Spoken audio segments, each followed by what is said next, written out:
ከስርህ ደግፈው ይይዙሃል። አሜን። ስለ ዘላለም ክንዶች ትንሽ እናውራ። ዋስትናው ጊዜያዊ አይደለም። ክንድ ስንል አቅምን ያሳያል፣ አስተማማኝነትን ያሳያል፣ ምቾትን ያሳያል። የእናትን ስናይ የማይዝል ክንድ ነው። ደግሞ ክንዱ የመደገፍ ጥበብ ያለው አስተቃቀፍ የሚያቅበት ነው። እንዴት እንደሚመራ እንዴት እንደሚያቅፍ የሚያቅ ነው። መጽሐፍ ቅዱስ እንደሚገልጥልን በቀስታ ይመራል ይላል።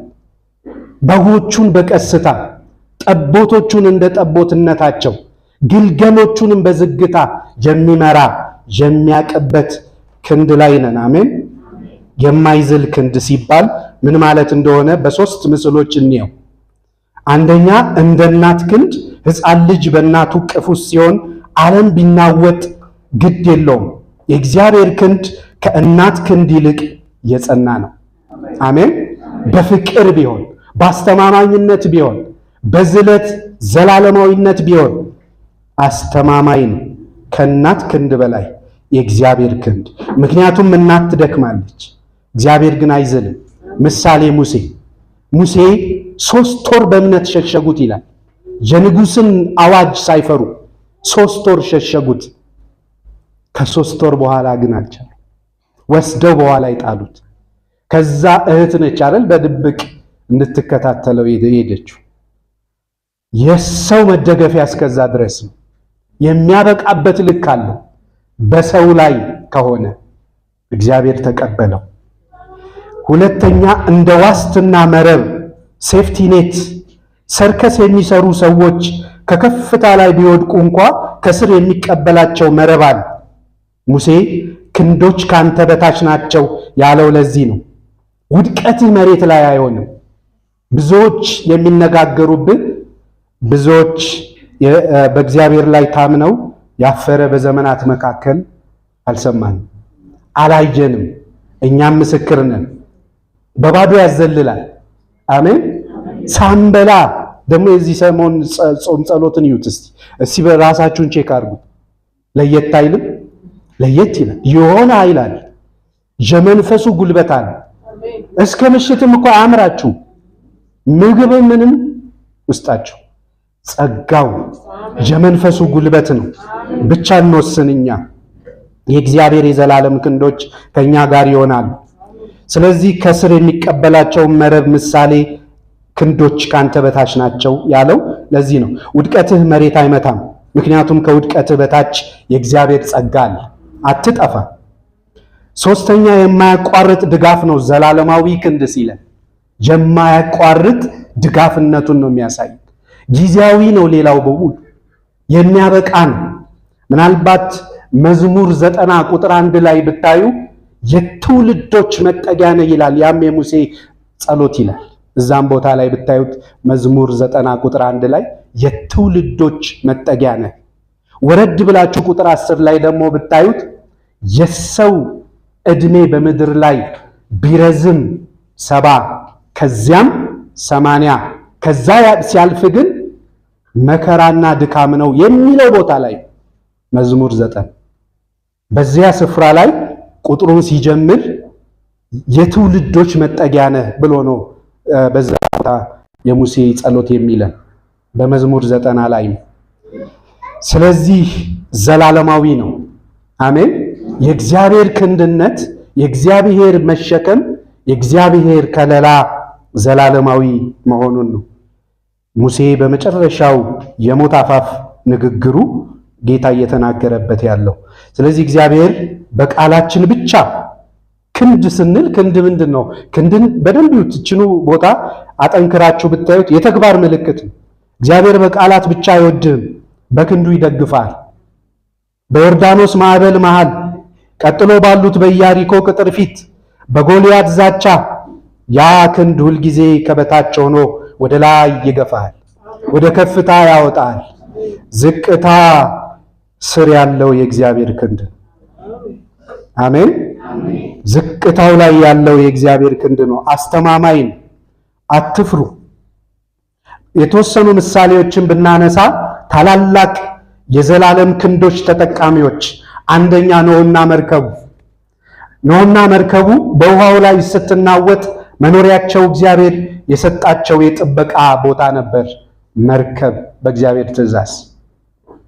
ሁለተኛ ባጭሩ ነው የምናየው አብርሃምና ሎጥ የምርጫ ልዩነታቸውን ጭምር ታያላችሁ።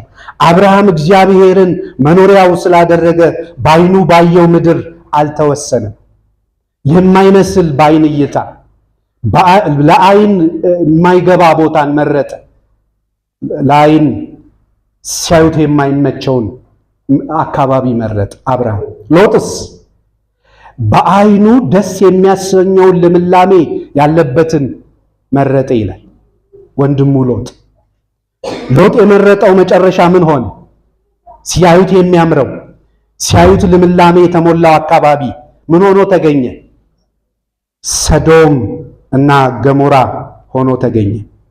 ስለዚህ ወገኖች እግዚአብሔር ይምረጥልን። ሙሴ እየመረጠላቸው እንዳለው ለቀጣዩ ጉዟቸው፣ ለቀጣዩ ሕይወታቸው ኢቭን ፊውቸሪቻቸው ሁሉ ለእያንዳንዱ ትውልድ የሚናገርበት ቦታ ነው። የሙሴ በረከት ይላል አይደለም? ለእያንዳንዱ ትውልድ በረከት የተናገረበት ቦታ ነው። ስለዚህ እግዚአብሔር ይምረጥልን። መኖሪያችን እሱ ይሁን። በዓይኑ ባየው ምድር አልተወሰነም። ሎጥ ግን የሚታየውን ለም መሬት መረጠ። አብርሃም በድንኳን ሲኖር፣ እግዚአብሔር ግን የዘላለም ከተማው ሆነለት። ለዛሬ የምንታየው ሀብት ሳይሆን እግዚአብሔር የሚመራን መንገድ መኖሪያችን ሊሆን ይገባል። ውስጣችሁን ፈትሹ። ዛሬ ሊመረምረን ነው ጌታ። ሶስተኛ ዳዊት ዝርዝር ነገር ውስጥ አንገባ።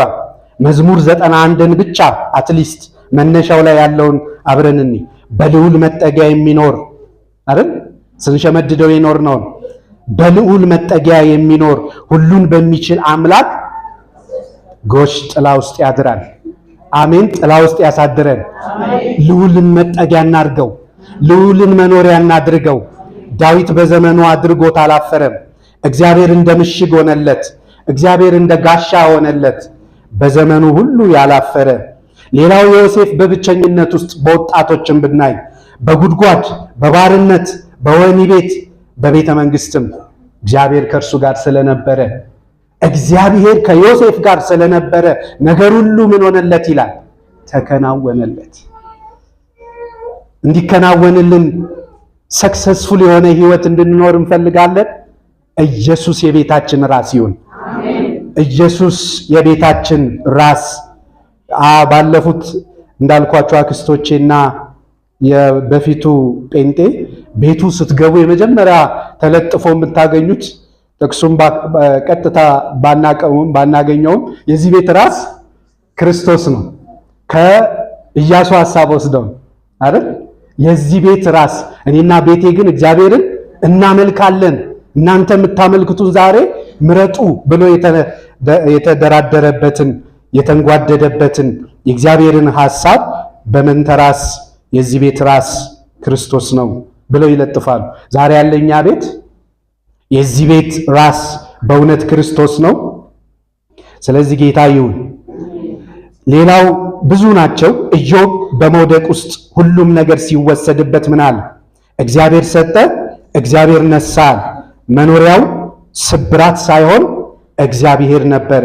ስለዚህ የዘላለም ክንዶች ከስሩ ስላሉ በብዙ እጥፍ ኢዮብ ተባረከ። በብዙ እጥፍ የኢዮብ በረከት መጣ። እታች ሊወድቅ አልቻለም። እታች የእግዚአብሔር ክንድ ስላለ። አሜን። ዳንኤል በአንበሶች ጉድጓድ፣ የዳንኤል ቤት በባቢሎን ቢሆንም፣ የዳንኤል ቤት መኖሪያው በስደት ሀገር ቢሆንም፣ በማይመች ምድር ቢሆንም፣ መኖሪያው ግን የጸሎት ሕይወቱ ነበረ። የጸሎት ሕይወቱ ዳንኤል ስንት ጊዜ ጸልይ ነበር ይላል? በቀን 3 ጊዜ በግንባሩ ተደፍቶ ወደ ኢየሩሳሌም መስኮቱን ከፍቶ ይጸልይ ነበረ። ያ የጸለየለት ጌታ፣ ያ የተንበረከከለት ጌታ አሳፈረው ዳንኤልን። አብሮት ገባ። በአንበሶች ጉድጓድ ቢገባ፣ በእሳት ውስጥ ቢገቡ ቢጣሉ አብሯቸው ኢየሱስ ነበረ። የማያሳፍር ጌታ ነው። ጸሎታችንን እንቀጥል።